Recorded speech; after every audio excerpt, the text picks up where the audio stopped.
Hi there. My name is Hannah Shaw. I am a master's level social worker, gone self-published author. And thank you, Lakewood Public Library, for having me, first of all. And I'm here to basically share the book that I wrote. And this book is called Still I Rise, My Journey to Conquer Chronic Pain. Pretty self-explanatory. It has a beautiful cover image of myself and also a beautiful illustration on the back. Thank you to my photographer who provided the image, and then also thank you to my illustrator who provided the illustration on the back. I worked with a team of people who helped me put this book together, and I appreciate all of you very much. So this book is about my journey with chronic pain which affects nearly 50 million Americans in the United States. It's a very under-discussed problem that's going on. I started documenting my experiences with chronic pain in 2011. Basically, I started journaling. I really didn't know where my story was going to go. I basically didn't know where my prognosis was going to go. I didn't see myself ever getting better. I was in a very severe state of uncontrolled pain. It was bad. I could barely eat. I could barely shower most days. I could hardly get myself out of bed or out of my apartment some days. And so I just started writing, and I thought I would see where things would go, see if I might turn my journey into a book someday, but I really didn't know. To my surprise, I found a way to get significantly better, and my journey turned into this book. It's a memoir, and it's also a self-empowerment story. So basically, I have entries all the way from 2015 up through probably, honestly, 2019. Yeah, my last entry is probably 2020. I want to give other people who live in a state of severe uncontrolled pain, intractable pain, I want to give you hope that you can take back control and find a way to manage your life. And so that's why I wrote this book. I want to read a few entries because I want to basically give people hope through my own journey that they can find their own way. That's really what it's about. You know, my exact story and my exact methods and things that I did, they may not be the perfect solution for someone else, but I think the way that I learned to advocate and the way that I just learned to navigate the healthcare system, I think that those things can be useful for someone else. So that's the whole point, is find your own way. So let me read a few things that help me.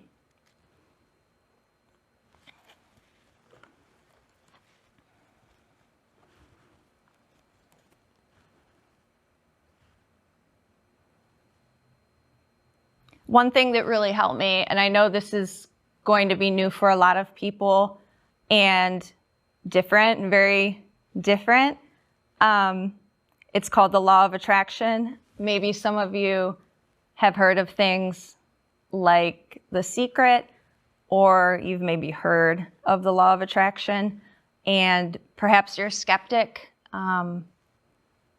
maybe you see its use for other areas of your life, but you feel very blocked about the law of attraction when it comes to your own physical health. I know that's how I felt for a very long time. My problems, my illnesses, they're chronic, hence chronic. They don't get better, So it was a very serious block for me, and all the barriers that I ran into in this world with the healthcare system, just everything, all the stress I had going on in my life. But let me just read a few things about the law of attraction and the way I applied this to my life. And this is chapter 6, a time to weep, a time to laugh, and a time to rebuild. To live a fulfilled life, we need to keep creating the what is next of our lives. Without dreams and goals, there is no living, only merely existing, and that is not why we are here. It's a Mark Twain quote. And now this is the section on the law of attraction. Just please hear me out. I was one of those people who would try everything and anything doctors recommended at my own expense and got absolutely nowhere. Sound familiar? Believe it or not, the law of attraction was the starting point for taking control. Law of attraction may or may not be a new concept for you. Even if you're familiar, I highly encourage you to brush up and make sure you are incorporating it. Law of attraction is a universal principle. Like gravity, it is the idea that like attracts like. The law of attraction encompasses thoughts, feelings, people, objects, and all things in the universe. Here's the thing, it can actually work for you or against you. Sometimes it may be working against our greatest good, simply because we are unaware that we have the power to affect change. Once you awaken yourself to using law of attraction for your benefit, you can begin to take control and even change your condition instead of it controlling you. Okay, so now I'm going to skip forward a little bit. For myself personally, I had to adjust my mindset, and this was incredibly challenging. Considering my actual reality, I began to have an unwavering desire and profound belief that I could find a way to control my condition and have significant pain reduction, enough to fully function again. I was able to get on board with this. Sometimes the specific way you formulate words and speak them to yourself can make a tremendous difference. I absolutely used visualization and imagination to inspire what living a life in lesser pain might look like. After all, it had been 5 years, and I had nearly forgotten what it felt like to have more good days than bad. One thing I had done also is I had actually created a vision board. Maybe you've heard of that.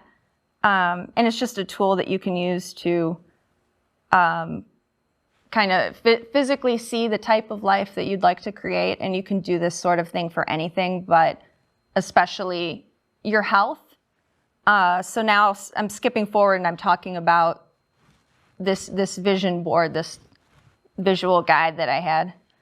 Having my vision board hung on my bedroom wall really gave me the push I needed to fight for my right for pain control and quality of life. Do not forget, despite what they say and despite what you've experienced so far, this is your right. My vision board instilled some hope and gave me a future that I could see.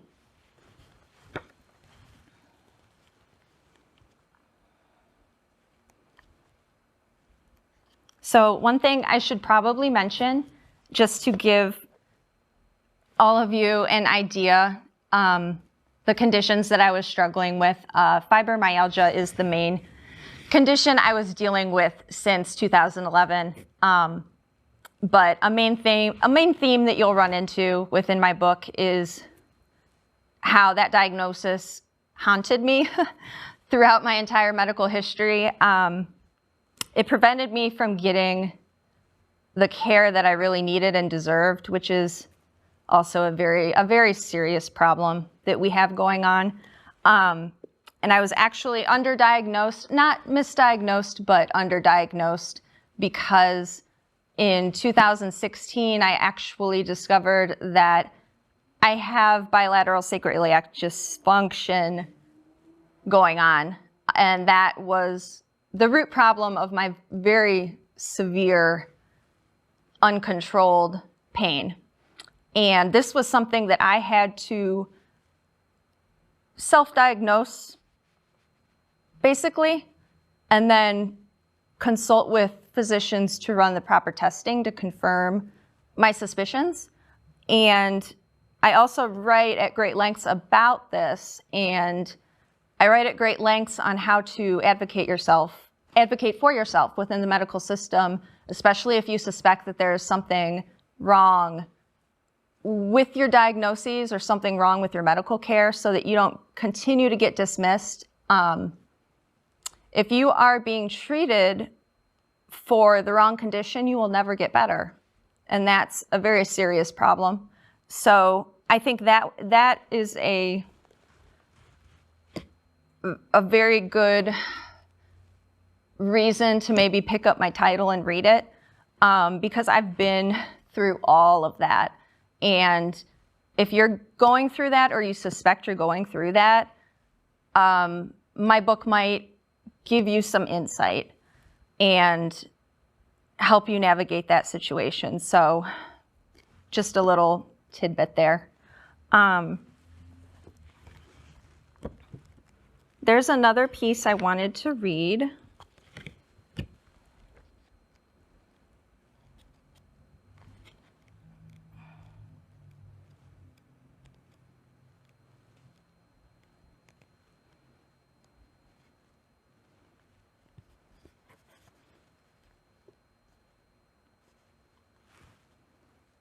Well, actually, you know what? No, I didn't want to read. Let me just say one more thing before I wrap up. One thing about this book is that it's very honest. It's very raw, real. It's very heartfelt. There are some issues I touch on that are very sensitive. I do touch on some things such as, patients having difficulty accessing pain medications that they need to recover, to manage their illnesses. I touch on issues like that. Medical barriers to care, medical negligence. I touch on, issues like suicidality, suicide intent due to living in severe, intractable pain. It's a real issue. It's a real problem. Patients are treated like the pain is all in their head. They're treated like their pain is a mental problem and not a problem with their pain that is not being treated in a real, humane way. But the reality is, and the reality for me was, once my physical pain was finally addressed in a humane and effective way, I was able to finally start getting better once the pain was being relieved and once the problems were actually being treated. And then I finally started to benefit from all these other therapies, all these other alternative therapies that are, pushed on us and supposed to be good for us. But none of that helped me until I was actually being, properly taken care of with the correct medication management. So I just want to mention that because I advocate pretty hard for proper pain management that does right by the patient. I do think that's important, and it's a big problem right now. So I did want to touch on that. And then I think to wrap up, I think I want to just say that, okay, so my pink flower, or not pink flower, sorry, I'm a little nervous. My purple flower, I put this in my hair today because a lot of people don't know, but if you do have fibromyalgia or you have chronic pain, you probably know. This is for awareness of fibromyalgia, chronic pain. It's kind of like the